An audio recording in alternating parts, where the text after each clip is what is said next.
3 jours de l'élection présidentielle en Côte d'Ivoire, Moment de vérité est à Abidjan et nous avons le plaisir et l'honneur de recevoir ici le président Laurent Gbagbo. Bonjour, Monsieur le Président. Bonjour, Alain. Samedi prochain, samedi 25 octobre, on vote en Côte d'Ivoire. Élection présidentielle, élection au cours de laquelle vous n'êtes pas candidat. Élection au cours de laquelle vous ne participerez pas. Après ce long combat que vous avez mené, vous avez 80 ans aujourd'hui. La prochaine élection présidentielle, normalement, c'est dans 5 ans, donc vous aurez 85 ans. Est-ce qu'on peut dire que c'est la fin, que c'est la retraite pour le président Laurent Gbagbo? Il n'y a pas de retraite en politique. Donc je n'irai pas à la retraite. Mais je m'interdirai d'occuper des fonctions politiques, aussi bien à l'intérieur de mon parti, où je serai plus président, qu'à l'extérieur, que dans l'État. C'est-à-dire, on ne peut plus imaginer le président Laurent Gbagbo candidat à une présidentielle, par exemple. Non, à 85 non, ans. Non. Vous savez, ailleurs, on a vu ça, il y en a qui ont 93 ans, qui sont Oui, candidats. mais c'est leur choix. C'est leur choix. Ce n'est pas le mien. Moi, j'ai assez donné. Et puis, on peut faire la politique sans occuper de fonctions ou sans chercher à occuper de fonctions. Est-ce que c'est raisonnable, Monsieur le Président, et tout le monde se pose la question, que ce soit pour vous, que ce soit pour les autres, que quelqu'un comme vous, qui a fait ce que vous avez fait, ayez souhaité être candidat à la présidentielle à 80 ans? Oui. Je vais vous expliquer quelque chose. Quand j'ai été élu président, c'était en 2000. J'avais 55 ans. Le mandat présidentiel dure 5 ans. En 2005, donc, c'était la fin. Normalement, c'était la fin du premier mandat, de mon premier mandat présidentiel. Il aurait dû avoir une élection. En 2005. En 2005. Et à cette élection, j'aurais pu gagner ou j'aurais pu perdre. Mais il n'y a pas eu d'élection. La démocratie veut que si je gagne, je continue pour le deuxième mandat, le deuxième et le dernier mandat. Donc, j'avais jusqu'à 65 ans. 65 ans, si vous aviez un second mandat. Voilà, si j'avais un second mandat. Mais si j'avais perdu après le premier mandat, c'était fini. Voilà. Ces gens-là ne m'ont pas laissé gouverner. Quand vous dites ces gens-là, c'est qui? Mes opposants, qui ont pris les armes. Parce que figurez-vous que 2 mois seulement après, les élections ont eu lieu le 22 octobre 2000. J'ai prêté serment le 26 octobre. J'ai fait mon premier conseil de ministre le 27 octobre. Le 4 janvier 2001, il y avait les premiers coups de feu contre mon régime, contre moi-même et contre la Côte d'Ivoire. Le 4 janvier. C'est-à-dire moins de 3 mois après que vous ayez pris vos fonctions. Moins de 3 mois après. Ils m'ont donné une longévité inespérée. Ils m'ont donné une longévité au pouvoir. C'est pourquoi je suis encore là. Comment ça? Parce qu'ils n'ont pas voulu appliquer la Constitution. Or, dans notre Constitution, celle qui avait cours en 2000, la Constitution de la Deuxième République, quand le pays est divisé, il n'y a pas d'élection. Parce qu'ils ne se sont pas arrêtés au 4 janvier. Quand nous avons repousser Les assaillants. les assaillants qu'on appelait le complot de la Mercedes noire. Quand on les a repoussés, ils sont partis en laissant beaucoup de morts des deux côtés. Et en 2002, j'étais en visite officielle en Italie. En Italie, oui. Quand ils ont remis le couvert, j'explique pour le moment, pas que je n'ai pas eu le temps de gouverner, ça c'est un autre chapitre, mais pour le moment que ma longévité s'explique par la guerre civile qui m'a été menée. Alors, j'ai dû faire face jusqu'à ce que ils arrivent au pouvoir finalement et que tous ceux qui étaient derrière eux lèvent la tête. Alors, c'est pas votre genre de faire de la langue de bois. Quand vous dites eux, c'est qui? Eux, on a vu après que bon, il y avait des jeunes gens ivoiriens là, les Soro Guillaume, les IB, qui ont fini par tuer eux-mêmes à Bobo. Les jeunes gens là, il y avait ce groupe-là qui n'a pas pensé la rébellion et qui n'a pas financé surtout la rébellion. Mais il y avait ensuite l'équipe d'Alassane Ouattara, qui a été nommément citée par les rebelles comme étant leur financier, qui leur donnait 25 millions par mois. Ça a été cité, ça a été montré? Ça a été cité clairement. Ça a été cité clairement. Et puis, il y a la France. C'est Nicolas Sarkozy qui voulait vous vitrifier. Oui, qui voulait me vitrifier et qui, à la fin des fins, bon, m'a quand même eu à bombarder la résidence présidentielle de Côte d'Ivoire, c'est-à-dire d'un pays étranger, qui m'a fait arrêter. Pour aller passer... Le 11 avril 2011, j'ai fait 8 mois à Korogo, puis après, j'ai été déporté à La Haye. Vous avez passé une dizaine d'années. Ou une dizaine d'années. Une dizaine d'années. Voilà. Monsieur le Président, vous êtes revenu, vous n'avez pas pu être candidat. Vous avez dit que vous ne prenez pas votre retraite, que vous resterez toujours dans l'environnement, peut-être pour accompagner. Je pense que c'est plus dans le domaine de l'accompagnement, du legacy. Alors, quand je suis arrivé, j'ai trouvé des petits problèmes dans mon parti. Donc, j'ai créé un parti. Le PPACI. Le PPACI, pour laisser tranquille. Parce que, ou bien on s'engageait dans des procès longs, inutiles, et on sait en Afrique, je ne suis pas au pouvoir. Bon, donc... on peut tirer en long, et en long très longtemps. Voilà.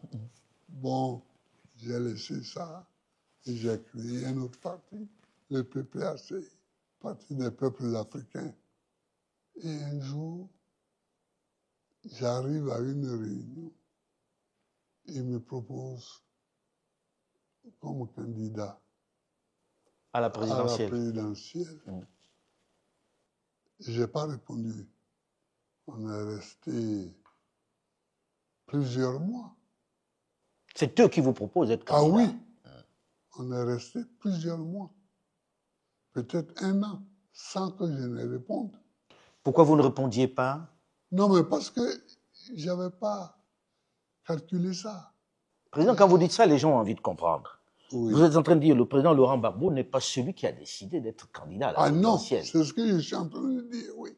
C'est ça que je suis en train de dire. Mais pourquoi l'avoir accepté finalement à la fin, alors? Oh, à la fin, il y a eu beaucoup de choses. Quand j'ai vu que Ouattara s'apprêtait, lui, à être candidat, j'ai dit, zut, c'est très bien. En 2010, j'ai gagné. Le Conseil constitutionnel m'a proclamé vainqueur. Il a contesté. Mais moi, je suis sûr que je l'ai battu. Il a contesté la décision du Conseil constitutionnel, alors qu'il dit aujourd'hui que ça ne se conteste pas. Mais il a contesté. Alors j'ai dit, mais on va remettre ça. Ah, c'était le remake en Oui. réalité. Vous vouliez vraiment... oui. C'était l'opportunité. On va remettre ça pour voir qui a vraiment gagné. Et donc c'est pour ça que j'ai accepté. Que la vérité pour des que la urnes... vérité puisse s'exprimer. C'était pas le même match, mais vous aviez envie de... Ah oui, bon, moi j'ai 80 ans, il en a 84, mais bon, la vérité pouvait quand même s'exprimer. Qui a vraiment gagné? Oui, qui a vraiment gagné. Ce match-là n'aura finalement pas lieu. Ce match n'aura pas lieu puisque il a écarté ma candidature. Président, quand vous entendez ça, Oui. beaucoup de gens se disent 80 ans. Le président Gbagbo n'est pas jeune. Le président Alassane n'est pas jeune non plus. Non plus. Est-ce que vous aviez la santé, même si vous aviez été élu pour gouverner? Écoutez. Parce que le président Alassane a dit il est en pleine santé, il est en pleine forme. Oui, bon. Vous savez, il y a des déclarations politiques que nous faisons. À 80 ans, on n'est pas en pleine santé. Vraiment? À 80 ans passés, on n'est pas en pleine santé. Moi, aujourd'hui, je n'ai pas la santé que j'avais en 2000, où j'avais 55 ans. L'âge, ça signifie quelque chose, ça. L'âge. Plus vous avancez, plus vous êtes fragile. Plus vous êtes fragile. Donc, laissons ce débat-là. Mais un président de la République peut avoir 80 ans. Joe Biden. Mais on a vu comment ça s'est terminé, président. Hein? Joe Biden, on a vu comment ça s'est terminé. Est-ce que c'est pas un âge critique quand même? Oui, mais Joe Biden, son prédécesseur, successeur, Donald Trump, bon, vous savez, dans le monde, il y a des présidents qui sont plus jeunes. Je leur souhaite de profiter de leur jeunesse, mais il y a des présidents aussi qui sont très vieux. Il faut qu'ils passent la main. On les regarde, mais surtout, ils prennent des décisions. Ils gouvernent leur pays. C'est tout ce qu'on leur demande. Mais est-ce qu'à cet âge-là, on peut vraiment gouverner? Est-ce qu'on n'est pas vraiment affaibli pour pouvoir gouverner? Non. Non, moi je ne ferai pas ce débat-là parce que gouverner, ce n'est pas courir les 100 mètres tous les matins. Hein. C'est pas ça, gouverner. Mais il faut avoir une certaine lucidité, quand même. Ah oui. Or, la lucidité, on l'a. Pas pour tous. Peut-être. Mais en tout cas, moi, la lucidité ne m'a jamais fait défaut. Alors, président, là, samedi, on vote. Oui. Samedi, on vote en Côte d'Ivoire. Les gens regardent en se disant, le président Gbagbo n'est pas candidat. On attend qu'ils disent quelque chose. Pour qui les gens vont voter? Pour qui vos supporters, qui sont nombreux, doivent voter samedi? Je vais répondre très clairement à votre question. Mais je voudrais d'abord dire, Laurent Gbagbo n'est pas candidat. Il faut dire Laurent Gbagbo était candidat, a déposé sa candidature. Elle a été écartée parce que on dit qu'il a été condamné pour le braquage de la BCAO. de la BCAO. Ce qui est faux. Tout dans les archives de la BCAO. La BCAO n'a jamais déposé plainte. La BCAO n'a jamais dit qu'elle a été braquée. Elle n'a jamais dit qu'elle a été volée. Un. Deux, nous étions plusieurs à avoir été condamnés. Le Premier ministre Akengbo, le ministre de l'économie et des finances, le ministre du budget et moi-même. Tous ont été amnistiés, sauf moi. On considère peut-être que vous étiez le chef braqueur. Non, on considère que c'était le ministre du budget, le chef braqueur. Mais c'est pour des raisons électoralistes que On vous a pas je suis amnistié. le seul à n'avoir pas été amnistié. Donc, on a écarté ma candidature. Alors, de même qu'on a écarté la candidature de Tidjane Thiam, Cheikh Tidjane Thiam, président du PDCI-RDA. C'est-à-dire, en quelque sorte, ceux qui peuvent gagner les élections, enfin l'élection présidentielle du 25 octobre, ont été écartés. Il faut dire les choses clairement.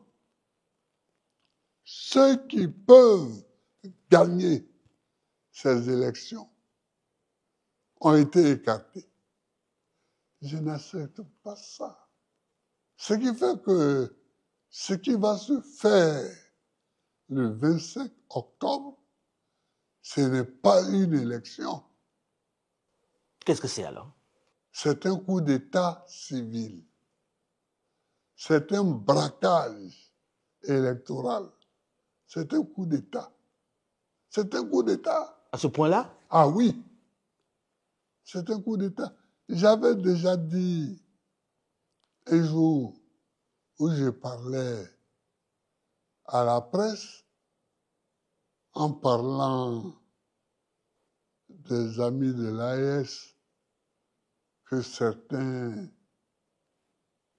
traitaient à tort de putschistes, de ceci, cela.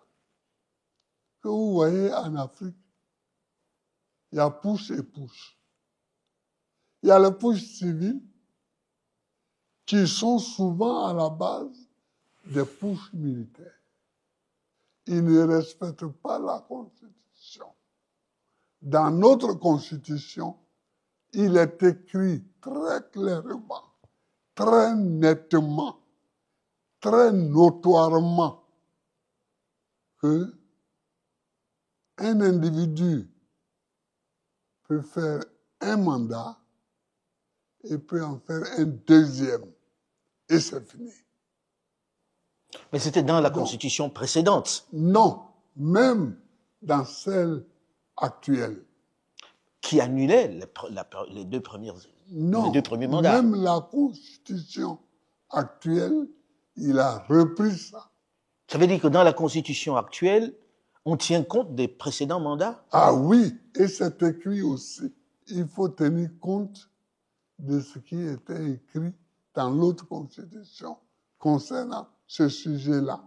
Mais alors, comment expliquer que toute la classe politique n'ait pas pu dénoncer si c'est véritablement un braquage, comme vous le dites, si c'est un putsch constitutionnel, comme vous êtes en train de le faire remarquer, avec toute la classe politique que compte la Côte d'Ivoire, comment est-ce que ce n'est pas entendu?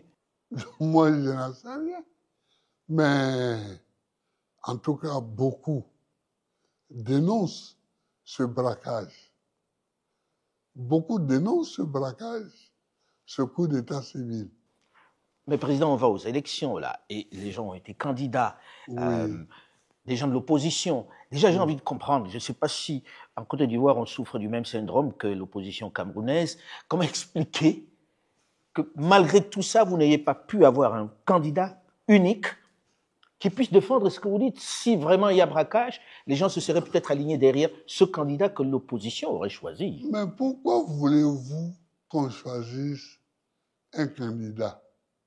Il y avait au départ 60 candidats. Une soixantaine de candidats. Oui, oui. Il y avait une soixantaine de candidats. Les gens se sont présentés.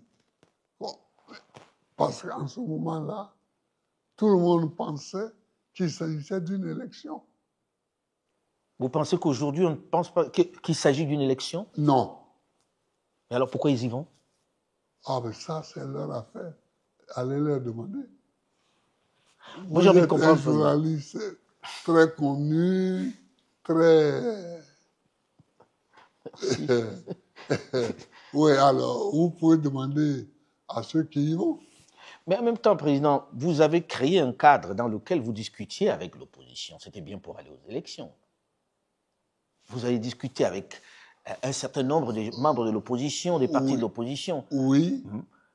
Pourquoi est-ce que vous n'êtes pas arrivé à un consensus alors, pour avoir un candidat qui aille vraiment vous représenter dans ce scrutin? Ce n'était pas l'objectif.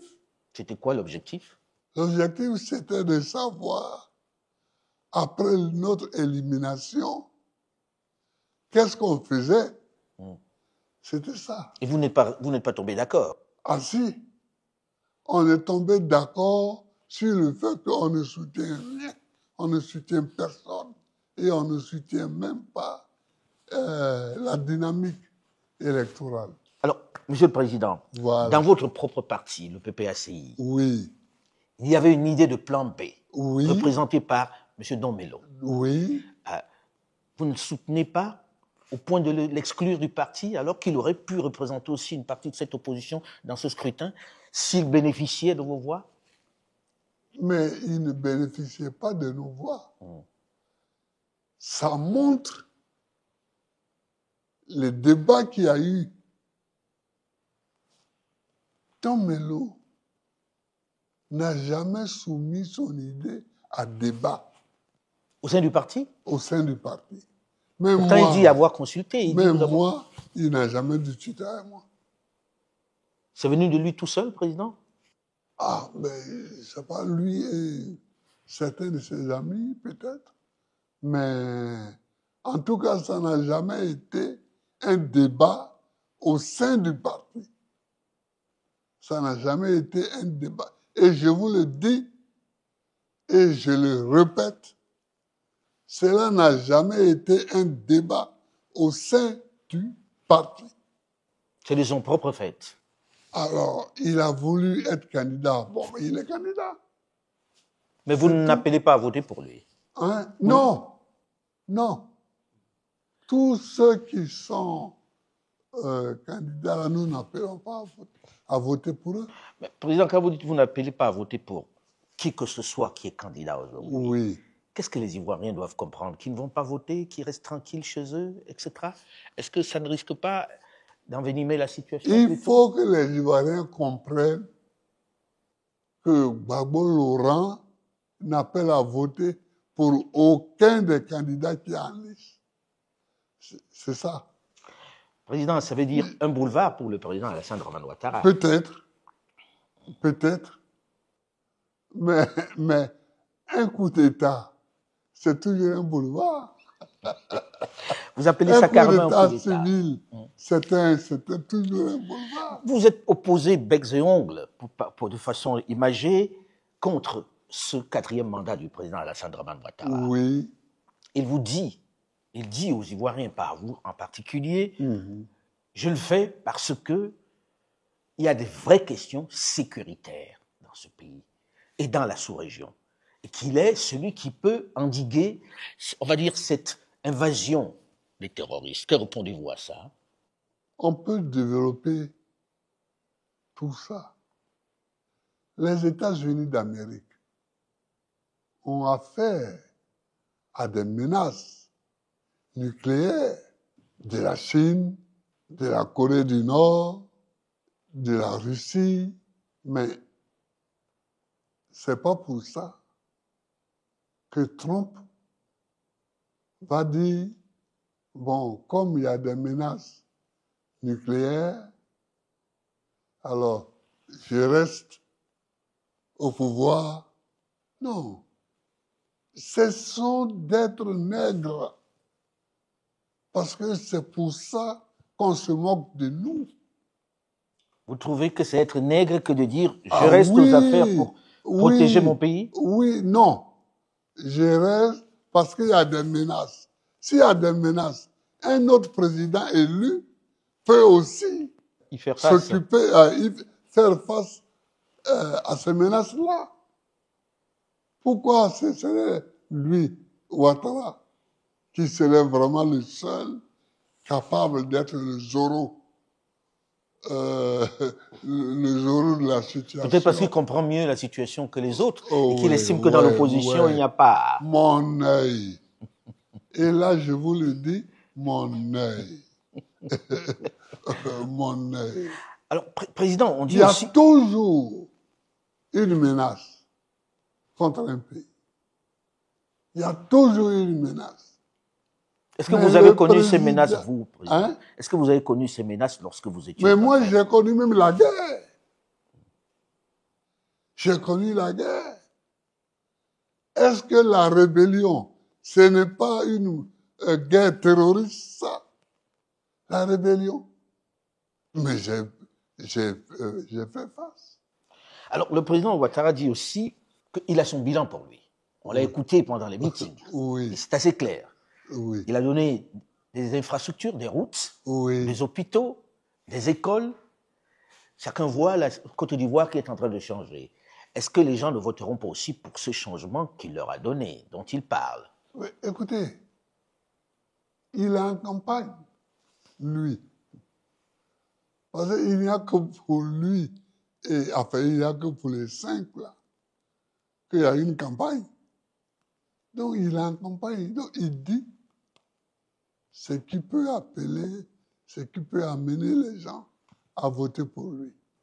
Qui sont des choses que l'on voit, Monsieur le Président. Oui, mais moi, j'ai gouverné ce pays avant lui, avant Alassane. J'ai gouverné pendant 10 ans. Vous pensez que vous avez le même bilan? Arrivé au pouvoir, quand je cherchais le pouvoir, j'ai dit aux paysans, donnez-moi le pouvoir pour que je vous le rende. Quand j'ai été élu, je leur ai rendu le pouvoir sur le café cacao, sur la gestion du café et du cacao.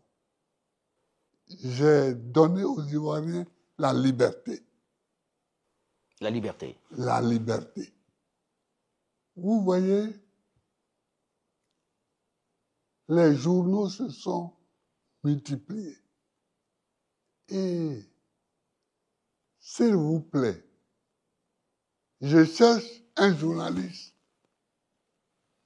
qui peut dire que Gbagbo m'a mis en prison à cause de mes écrits. Vous avez le sentiment qu'il y a un recul de la liberté aujourd'hui? Ah oui, il y a un recul de la liberté. Regardez là, même quand je descendais pour cette interview, on annonçait, les gens étaient arrêtés à Boiflé, à Yamoussoukro, à Boaké. L'autre jour, le ministre de l'Intérieur a dit qu'il y avait 700 arrêtés, etc. Bon, maintenant, il doit en avoir 1000. Certains qui ont été condamnés à 3 ans pour avoir marché. Vous comprenez? Non, on ne voyait pas ça sous moi. Et pourtant, il y avait la guerre civile contre moi. Mais j'ai apporté la liberté. Je ne réagissais pas comme Alassane réagit. J'ai apporté la liberté ici. J'envoie souvent les gens en prison, à la Maka. Mais ils ne sont pas tous à la Maka. Donc, Je ne sais pas encore exactement où sont les autres. Mais pour ceux qui sont à la BACA, enfin, qu'on appelle aujourd'hui le PPA, comme par hasard, hein, j'ai dit un jour que ça veut dire que tout le PPACI est appelé à aller en prison. Alors, mais j'en vois souvent, chaque semaine, quelqu'un va les voir. Quelqu'un va les voir. On a des militants, mais on a aussi des gens qui ne sont pas nos militants et qui sont là-bas. Alors, il y a eu des amis, des camarades qui ont été arrêtés, des jeunes, et ils ont été emmenés à l'hôtel Sobroco où, disent-ils, ils ont été interrogés par un blanc barbu. D'où il sort? Vous pensez qu'il y a des mercenaires, que c'est sous-traité, les interrogatoires? En tout cas, je me pose beaucoup de questions. Parce que ce n'est pas une fois qu'on m'a dit ça, c'est au moins 3 fois. C'est qui? Il n'est pas de l'armée nationale de Côte d'Ivoire, il n'est pas de la police, il n'est pas de la gendarmerie, parce que bon, on connaît, hein, il n'y a pas de blanc. Il pourrait y avoir un blanc de nationalité ivoirienne qui peut être, mais il n'y en a pas en ce moment-ci. Alors, c'est qui? Et ça, il faut qu'on cesse ça. Il faut qu'on cesse ces espèces de sous-traitance avec des barbouzes étrangères qu'on ne connaît pas et qui, dans l'ombre, opèrent. C'est pas bien. Ce sont des jeunes gens qui vont marcher. Quand on leur oppose des barbouzes étrangères, ça les effraie. Ça les effraie. Et quand quelqu'un est effrayé à ce point, on ne sait pas quelle va être sa réaction. Hein. Donc, vous avez parlé du fait que vous avez donné la liberté, La liberté. le café cacao que vous avez donné Oui. aux agriculteurs. J'ai fait l'enseignement libre et gratuit pour jusqu'au moins la 3e. Libre et gratuit. J'ai supprimé les uniformes scolaires, mais on les a remis après moi. Monsieur le Président, là Parce c'est... que je ne comprends pas les uniformes scolaires. Il y a des parents qui n'ont pas l'argent dans les villages pour acheter les uniformes. Et pour ça, leurs enfants ne vont pas à l'école. Monsieur le Président, aujourd'hui, là vous venez de dresser un peu le bilan de ce que vous avez fait, malgré la situation qui était chaotique à l'époque. Mais on ne peut pas dire que le président Alassane Ouattara ne voit pas les routes, on ne voit pas les écoles, on ne voit pas les infrastructures. Oui, mais les routes, en effet, on est élu pour ça. Moi-même, j'ai fait l'autoroute. Laquelle? Jusqu'à Yamoussoukro. D'Abidjan à Yamoussoukro, c'est... Non, Abidjan à Saint-Gorobo, c'est Oufou-Boigny. Et moi, j'ai fait de Saint-Gorobo à Yamoussoukro. C'est moi. C'est personne d'autre. Moi, tout ce que j'ai fait est utile. J'ai fait l'autoroute de Saint-Gorobo jusqu'à Yamoussoukro. Et j'ai fait un accord avec le président Blaise Compaoré de Burkina pour que nous prolongions l'autoroute jusqu'à Ouagadougou. Moi, je ferai la partie de la Côte d'Ivoire et lui ferait la partie du Burkina. Bon, j'ai fait aussi le pont de Jacquesville. pour permettre aux Ivoiriens de vivre. Jacquesville est devenu aujourd'hui un quartier d'Abidjan. Il y a d'autres constructions qui sont des tapalais. La tour qu'on fait au plateau, là, c'est pour faire quoi? Vous estimez que ça n'a pas d'importance, ce qui est en train d'être fait? Ça apporte quoi? Embellir la ville. Embellir la ville. Cette tour-là fait quoi? Et ce pont qu'on a fait pour amener de Cocody à la tour, justement, ça fait quoi là? Moi, j'avais pensé ce pont, mais je l'avais fait pour agrandir le port d'Abidjan et faire un pont au-dessus du canal pour amener ce que j'avais appelé la route Abidjan-Lagos. Vous comprenez? C'est ça qu'il faut faire. Ce sont des choses utiles et non pas des choses pour jouer. Monsieur le Président, la Côte d'Ivoire, dans cette période-ci, oui, ou du moins la sous-région, vit, c'est vrai, une situation sécuritaire inquiétante. Oui. Avec les pays de l'AES qui ne parlent pas avec la Côte d'Ivoire. Oui. Est-ce que ce n'est pas une vraie préoccupation? Qu'est-ce qui doit être fait dans ce sens pour qu'on sorte de cette, on va dire, de cette crise absurde? Moi, je pense que cette crise-là, avec l'AES, entre l'AES et la Côte d'Ivoire, elle est ridicule. Elle est tout simplement, c'est de l'enfantillage, quoi. De la part de qui? De la part des Ivoiriens, de la part du pouvoir ivoirien. Et c'est parce que ce n'est même pas son combat, c'est le combat d'autrui. C'est le combat de pays étrangers que la Côte d'Ivoire prend sur son dos. Comment ça? Vous pensez qu'aujourd'hui... Oui. Or, la Côte d'Ivoire ne peut pas vivre sans être en bonne relation avec le Mali, avec le Niger, avec le Burkina Faso. Nous sommes un bloc. Nous sommes un bloc.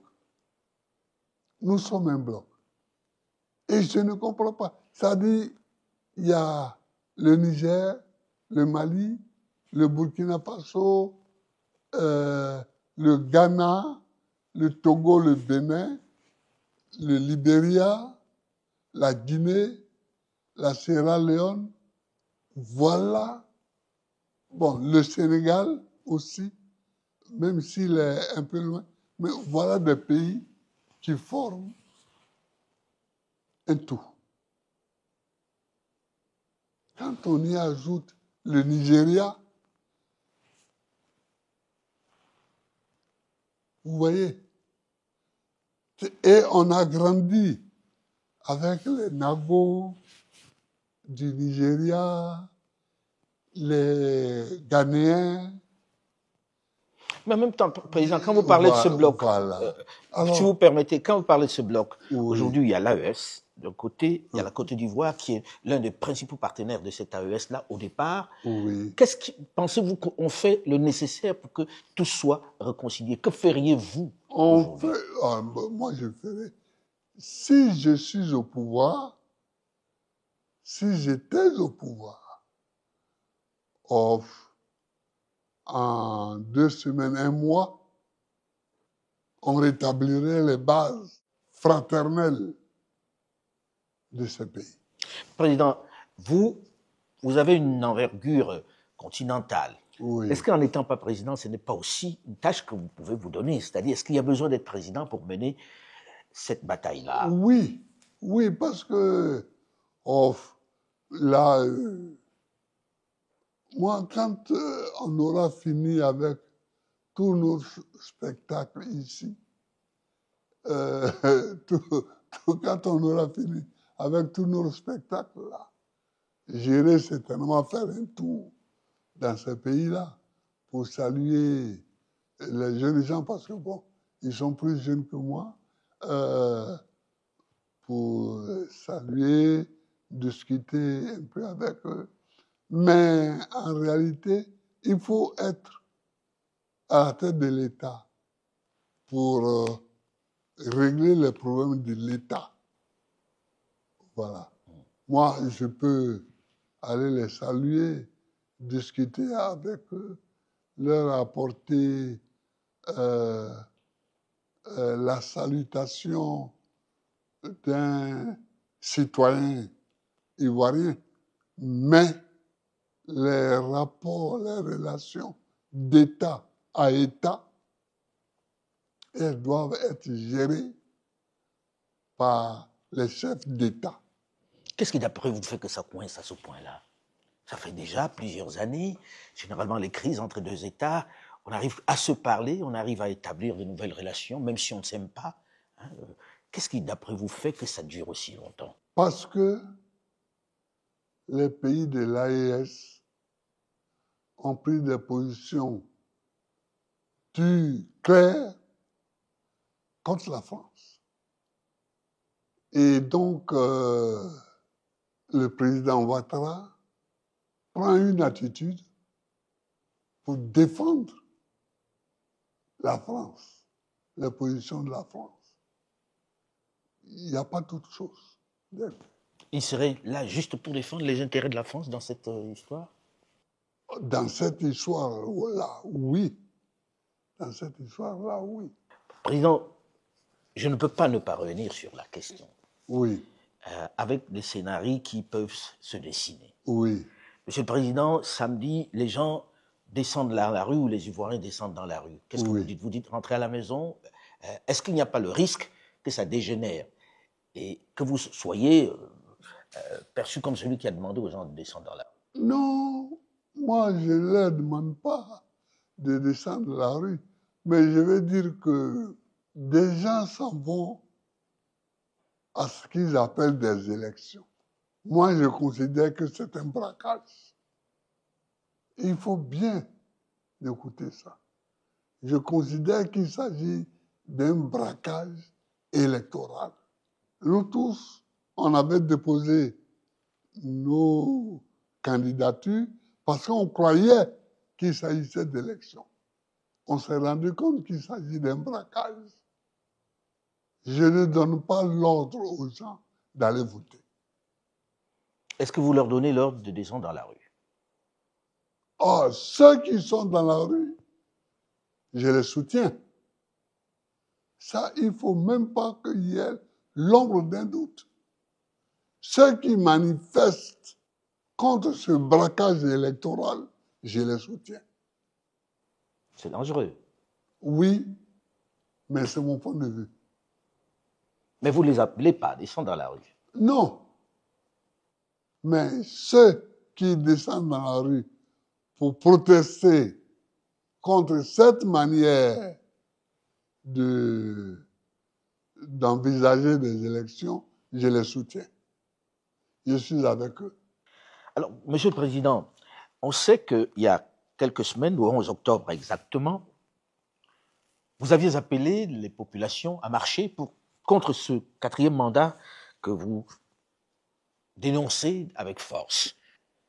Quelques personnes sont descendues dans la rue. On ne peut pas dire qu'il y avait foule. Est-ce que c'est le mode de protestation qui va se poursuivre contre ce scrutin que vous considérez comme un braquage? Je vous ai dit que ce n'est pas une élection qui se prépare, mais que c'est un braquage électoral. Quand on fait la politique, dans une telle situation, on proteste. Et on appelle ses amis à protester avec soi. Le Front commun a appelé à une marche le 11 octobre. 2 jours avant, on interdit la marche et on fait un déploiement énorme de FDS, Forces de défense et sécurité. de sécurité. Évidemment, la nature de la manifestation change avec ces 2 faits, l'interdiction et le déploiement des FDS. Parce que ceux qui viennent, ils ne viennent plus marcher, ils viennent se battre. C'est ça qu'il faut comprendre. La manifestation qui a eu lieu le 11 octobre et qui s'est poursuivie les autres jours jusqu'à aujourd'hui, qui continue parce que les uns et les autres ne sont pas satisfaits. Les manifestants ne sont pas satisfaits parce qu'ils n'ont pas manifesté pour montrer qu'ils ne sont pas d'accord. Mais est-ce qu'on peut accepter des manifestations violentes, Monsieur le Président? Est-ce que ces manifestations n'ont pas été interdites parce qu'on craignait de la violence? Mais on ne pense pas la violence. La violence, elle se constate et on la punit. Les gens n'ont pas été violents. Ils n'ont pas manifesté. Et vous venez prévoir qu'ils pourraient être violents. Est-ce qu'en août, quand nous avons appelé à marcher et que les gens ont marché de façon tense, est-ce qu'il y a eu de la violence? Non. Et cela devrait jouer pour nous. Mais si on projette, on dit, il pourrait être violent, donc dispersons-les déjà. Ça ne va plus. La marche est une des manifestations dans une démocratie. Donc vous les encouragez à marcher? Ah oui, donc ceux qui ne sont pas contents de la préparation de ce braquage électoral, moi je les encourage. Je les encourage. Parce que ce n'est pas une élection, ça, qu'on prépare. Ce n'est pas une élection qu'on prépare. Mais la manifestation peut mal tourner. Elle peut, mais elle n'a pas mal tourné. C'est ça. Quelqu'un prend sa voiture, tu dis oui, il peut faire un accident. Donc moi, je vais le bloquer. Enfin. Président, on va terminer sur le fait quand même que c'est une opportunité rare de dire, voilà, le président Gbagbo ne sera pas candidat. C'est ce que vous appelez un braquage électoral. Mais oui. Moi, je continuerai d'appeler ça des élections. Vous n'êtes pas candidat à cela. Et qu'est-ce que vous allez devenir maintenant? Qu'est-ce que vous allez faire de votre temps? Est-ce que vous avez envisagé quelque chose après ces années données à la politique? Oh, mais il y a beaucoup de choses à faire. Il y a beaucoup de choses à faire. D'abord, il faut que je conduise le parti jusqu'à ce qu'on sorte de tout ce brouhaha. Il faut qu'on sorte de tout ce brouhaha. Nous avons déjà fixé la date de notre congrès qui sera après les législatives. Et après, je démissionnerai au congrès. Je ne serai plus candidat à la direction du parti. Et puis, je vais prendre mon temps pour moi-même, pour ma petite famille. Je vais prendre mon temps. Vous allez vivre enfin. Enfin. Enfin. Je vais vivre un peu, écrire. On a du mal à vous imaginer Loin de tout ça, hein? Ah oui, oui, mais il faut. Il faut. Non, il y a des moments où il faut arrêter certaines choses. Au moment du congrès, je serai dans ma 81e année. C'est beaucoup, non? C'est beaucoup.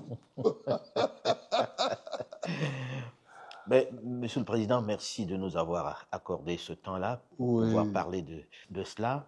Et on espère que tout se passera bien et que cette seconde partie de votre vie, vous en profiterez vraiment avec votre famille, comme vous l'avez dit. J'espère aussi. Nous arrivons au terme de cet entretien de moment de vérité avec le président Laurent Gbagbo qui nous faisait l'honneur de nous recevoir chez lui à Abidjan. Restez à l'écoute d'Afromédia en téléchargeant l'application Afromédia qui est très conviviale et qui vous offre tous les contenus d'Afromédia. À très vite. Afromédia, 1 an déjà. Une appli plus performante, de nouveaux programmes, une tombola exclusive avec de nombreux lots à gagner, une équipe de jeunes plus élargie. Téléchargez l'application, inscrivez-vous et gagnez de nombreux lots. Une nouvelle interface plus fluide avec un quiz interactif et éducatif accessible aussi hors connexion. Le retour de Archives d'Afrique, des lives et des magazines exclusifs, disponibles sur iOS et Android.